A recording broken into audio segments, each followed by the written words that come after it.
Buenas noches, ¿cómo les va? Bienvenidos a Zona Política. Hay un proyecto que seguramente se va a discutir por varias semanas más y que se ha denominado Proyecto Ómnibus, que contiene varios puntos en una misma ley que se pretende aprobar en el Congreso de la Nación. Las dos cuestiones que han generado más polémicas son la ley, el proyecto de ley de blanqueo de capitales, lo discutimos el lunes pasado aquí, y el otro tiene que ver con un proyecto que ha denominado el oficialismo como proyecto de reparación histórica de los jubilados. En principio daba la impresión de que era un proyecto que no iba a encontrar demasiadas objeciones. Bueno, se han conocido algunos pormenores ya con la ley ingresada, con dictamen y todo, y evidentemente que va a traer acaloradas discusiones en el Congreso de la Nación, porque algunos entienden que le abre la puerta, entre otras cosas, a un posible proceso de privatización o de sistema mixto. Vamos a discutirlo en un ratito nada más, vamos a ver si es así y sobre todo de dónde van a salir los fondos. Vamos a discutir un ratito también aquí con los diputados que nos visitan, Olga Rista de Cambiemos, Andrés Guzmán del Justicialismo y Juan Bruje del Interbloque UNA respecto de tarifazos y algunas otras cuestiones candentes en nuestro país, pero vamos a arrancar enseguida nomás con la discusión que ya empezó a encontrar puntos bien divergentes en el Congreso de la Nación en torno a este proyecto de ley ómnibus. Y además vamos a tratar de encontrar dos miradas diferentes en el segundo bloque que tienen que ver con lo mismo. Los 6 meses en el gobierno de Mauricio Macri se cumplieron el viernes pasado y hay realmente de todo para analizar, desde los guiños y los gestos negativos que ha hecho el Papa al gobierno nacional, la elección de Río Cuarto, tarifazos, bueno, un balance de gestión. En un ratito vamos a estar aquí con Andrés Daín y con Orestes Lucero y además, como cada lunes, tenemos a Juli Bullati en las redes sociales y con distintas informaciones. Juli, buenas noches, ¿cómo andás? Hola Cristian, buenas noches. Bueno, para comenzar, déjame comentarte que en las redes sociales se está convocando a una marcha contra los tarifazos, ¿sí? En este caso es bajo la consigna no a los tarifazos en Córdoba, ¿sí? Se viene convocando en este caso a través de Facebook, ¿sí? En un evento y para el próximo 21 de junio, así que bueno, están convocando a toda la gente que se quiera sumar, así que bueno, vamos a estar pendientes de esta marcha que de realizarse siempre, como siempre pasa, repercute en las redes sociales, así que vamos a ver qué pasa.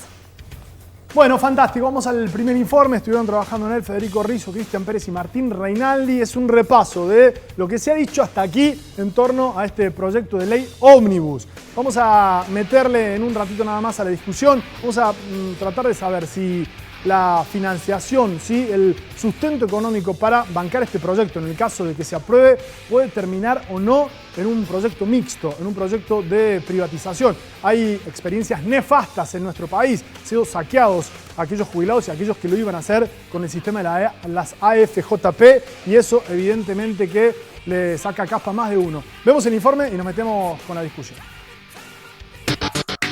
Después de tantos años de abandono, tantos años de un Estado que buscó cualquier excusa para no cumplir los compromisos que tenía con nuestros jubilados, ha decidido enviar un proyecto de ley en nuestro gobierno al Congreso para pagarles. Ponen a los jubilados y los ponen, además los convencieron que iban a cobrar más, con un discurso como si mejorara la vida de los jubilados y que es imposible votar en contra de la mejora de los jubilados. Y en realidad lo que tiene adentro es una autoamnistía del lavado de dinero, la fuga de divisas. Me parece que no es justo que se le permita a quienes son funcionarios públicos, que son los que deben velar para que la gente pague impuestos, ahora pueden blanquear, con lo cual es un reconocimiento de que han estado evadiendo el fisco. ¿Usted tiene plata afuera? ¿Usted tiene plata de dinero? Como todos los argentinos, muchos de nosotros tenemos dinero guardado en el exterior. Por supuesto que voy a traer parte de mi dinero, que también tengo, y parte quedará como ahorro de los hijos de uno. Creo que uno de los proyectos que de los últimos 30 años es el que toma una medida de política social como corresponde. Está bien que se haga, está bien que se encare, pero después dicen para conseguir esos recursos y ahí empieza todo esto, perdonemos impuestos, hagamos blanqueos, y después vendamos las acciones del FGS, ese es otro capítulo. Los jubilados, quiero decirles que van a estar mucho peor de lo que están 9 hoy. de cada 10 no tienen ningún cambio hoy. Claro. De lo que están hoy después de la devaluación, después del aumento de tarifas. No todos los jubilados van a recibir aumento. Va a ser una porción, entendemos que 1 de cada 3 con jubilados como mucho. Estamos manejando un número de 2 millones que creo que existe solo en su imaginación. De modo que por respeto a los jubilados le pido prudencia y bueno, sobre esto veremos, nos opondremos también a la pensión. En el caso de la pensión a la vejez, uno le garantiza a cualquier ciudadano argentino, sea hombre o mujer, que si supera los 65 años, eso ya le da un derecho a recibir el 80% de una jubilación mínima. En el mundo lo que se piensa es que debería haber un sistema mixto dentro del propio Estado. Es decir, sistema de reparto en un gran porcentaje que asegure lo mínimo que establece la ley y un sistema de capitalización dentro del mismo Estado, manejado por el mismo Estado, que permita disponer de las acciones. Bueno, ahí va, un repaso con los principales protagonistas opinando en torno a esta historia. Juan Bruje, ¿cómo le va? ¿Cómo andás? Hola, ¿qué tal? ¿Cómo te va? Gracias por venir, ¿eh? Gracias a vos. Polgarrista, ¿cómo anda? ¿Cómo le va? Muy bien. ¿Bien? Muchas gracias por invitarme. Bueno, de nada. ¿Cómo anda Andrés Guzmán? Muy bien, gracias Cristian por invitarme también. ¿Sí? ¿Van a acompañar ustedes o no? Y mira, lo estamos debatiendo, ¿no? Hay una postura que es la que yo acompaño, de que hay que apoyar el pago a los juicios. Y hay otros puntos que se están debatiendo. Mañana es un día clave para definir qué hacemos todo el bloque, ¿no? Sí, lo vamos a aprobar. Me imagino, pero sí. Necesitan los votos, ya le voy a preguntar a Sí, Juan no, pero Bruje. están. ¿Hay posibilidades, digo, cuando empezamos a leer la ley, que habla de la posibilidad de vender acciones y digo, jugar en la bolsa con eso, ¿hay posibilidad de que se abra un sistema mixto? Yo el otro día charlaba con Javier Preto el jueves pasado, y él me decía que en todo el mundo, lo escuchamos recién en el informe, funciona el sistema mixto. ¿Hay posibilidades de que vuelvan a ser FJP? Mira, yo todas las charlas que hemos tenido, las sesiones que hemos tenido, las discusiones de comisión, los informes de los expertos que fueron a darnos informes y los autores del proyecto, para nada, no estuvieron hablando de ningún tipo de privatización con el tema jubilados, al contrario. ¿Ustedes qué postura tienen respecto de este proyecto de ley que involucra esta historia de la reparación histórica a los jubilados? Bueno, tú sabes que hemos tenido una participación muy activa. El Frente Nuestro ha hecho un montón de propuestas en diferentes diputados, Marco Labaña, Felipe Solá, mi parte también hemos participado, y en varias no han dado el apunte, digamos, y no han aceptado las modificaciones. De hecho, el tema de eximir de ganancia el aguinaldo es una propuesta que hizo Sergio Massa en todo lo que es la representación del bloque. Sí, para aquellos que no tributen bienes personales más del piso. Tú sabes que hemos elevado el piso, se va a elevar el piso a 800, entonces hay una masa importante de personas que van a poder acceder a esto, porque entendíamos que si hacíamos esto del blanqueo, que es mucho beneficiar a evasores, a los que venimos cumpliendo, qué tipo de premio, qué tipo de aporte le estamos dando. Así que en ese punto hemos estado trabajando en el tema de lo que hace la reparación histórica, el mantener la moratoria, que se venció ahora en septiembre, es una propuesta nuestra que la hemos ampliado a 3 años. También los radicales lo habíamos propuesto. Hemos bajado la edad de las mujeres a 60 años, no a 65, ya sea para elegir la pensión universal o elegir acogerse a la moratoria.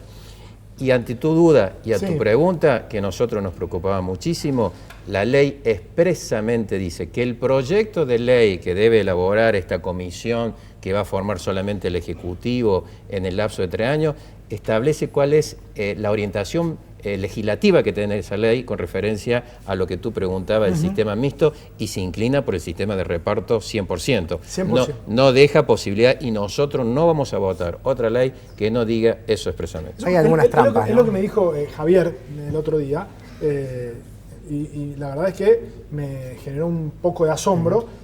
Y por otro lado, digo, la semana pasada hubo mucha polémica en torno a esto. Nosotros charlamos en la radio con... Creo que son malintencionadas. ¿Cuáles? ¿Las polémicas? Las polémicas. A ver, voy a una de las polémicas. Hay algunas trampas también. Sí. ¿no? Hay que decir, pero por ejemplo, el ex viceministro de Economía, Álvarez Agis, el otro día charló con nosotros en la radio. Y ahí él nos dijo, él elaboró un informe del cual se basó la expresidenta de la Nación para decir que era un caballo de Troya y que era llevar la ruina en 4 o 5 años el sistema previsional, ¿no? Y me parece que esa es la cuestión de fondo, porque nadie va a estar en contra. Hay objeciones en torno a cuántos son los jubilados que se van a beneficiar. Es importante que se comience con esto. Ahora, ¿de dónde van a salir los fondos? Y si los fondos alcanzan. Me parece que esa es la hidra del cuento, ¿no?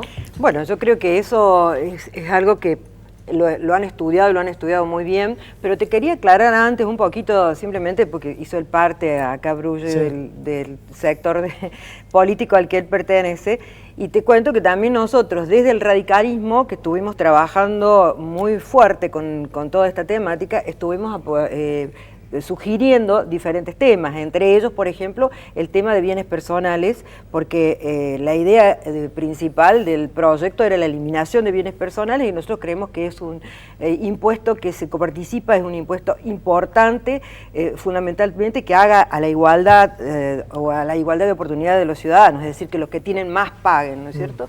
Así que esa es una de las cosas que el radicalismo exigió también para que no se elimine. Bien. Y lo otro también, un poco compartido, más o menos hemos estado de acuerdo. La autoridad, casi 50, no, claro, porque él pasa el prensa, entonces yo tengo también derecho.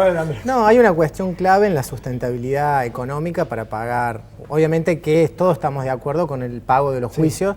Y también podríamos decir que no es necesario pero tampoco es necesaria una ley, digamos, para que se le pague el juicio a los jubilados. Es algo que el Estado lo tiene que hacer porque hay haberes males liquidados y se lo tienen que pagar. Pero 12 años no lo pagaron ustedes. No, por supuesto. Se pagaron muchos y han quedado muchos sin pagar y los juicios se están dando y eso había que apurarlo efectivamente y hay que pagarlo. Ahora hay una trampa que a los jubilados que ya iniciaron el juicio se les va a pagar el 70% de los que corresponde y a los que no iniciaron el 40%. Por lo tanto, acá hay una contradicción.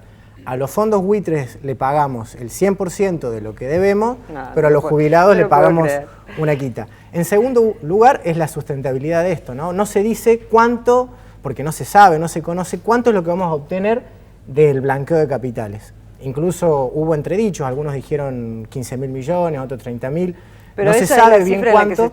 Por lo tanto, es difícil planificar cómo voy a pagar los juicios. Entonces yo también puedo pensar que de acá a 2 o 3 años, como lo señaló el presidente, el director del ANSES, que dijo, bueno, si de acá a 2 o 3 años tenemos que vender las acciones del ANSES, lo podemos hacer. Entonces esto nos hace pensar de que puede haber un plan de privatización en el fondo del ANSES. Y hay algunas trampas también que hay que decirlo, que son muy importantes, pero también en esta ley ómnibus hay un proyecto para una pensión de la vejez, que es un recorte encubierto en la jubilación.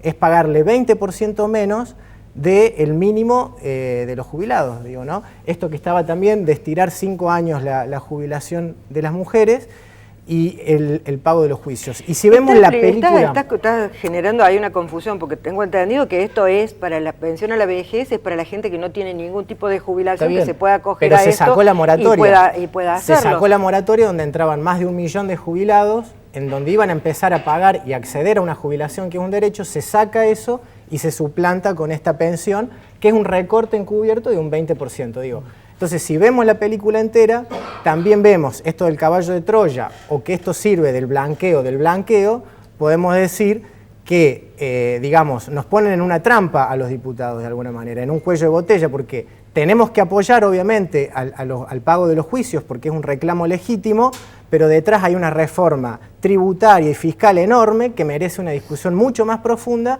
pero que no se la puede dar porque estamos entrampados en la discusión de los juicios. Es interesante el debate. El Frente para la Victoria vota dividido, tengo entendido, este proyecto. Pero digo, creo que hay un sector que apoya totalmente y hay otros que están ahí todavía. Obviamente. La quita a los jubilados. Vi que se rió la diputada respecto de la quita a los jubilados cuando él hizo la comparación y tiró de los fondos buitres. ¿Usted quería decir algo más? No, la risa es porque, sinceramente, a veces desde dónde se habla.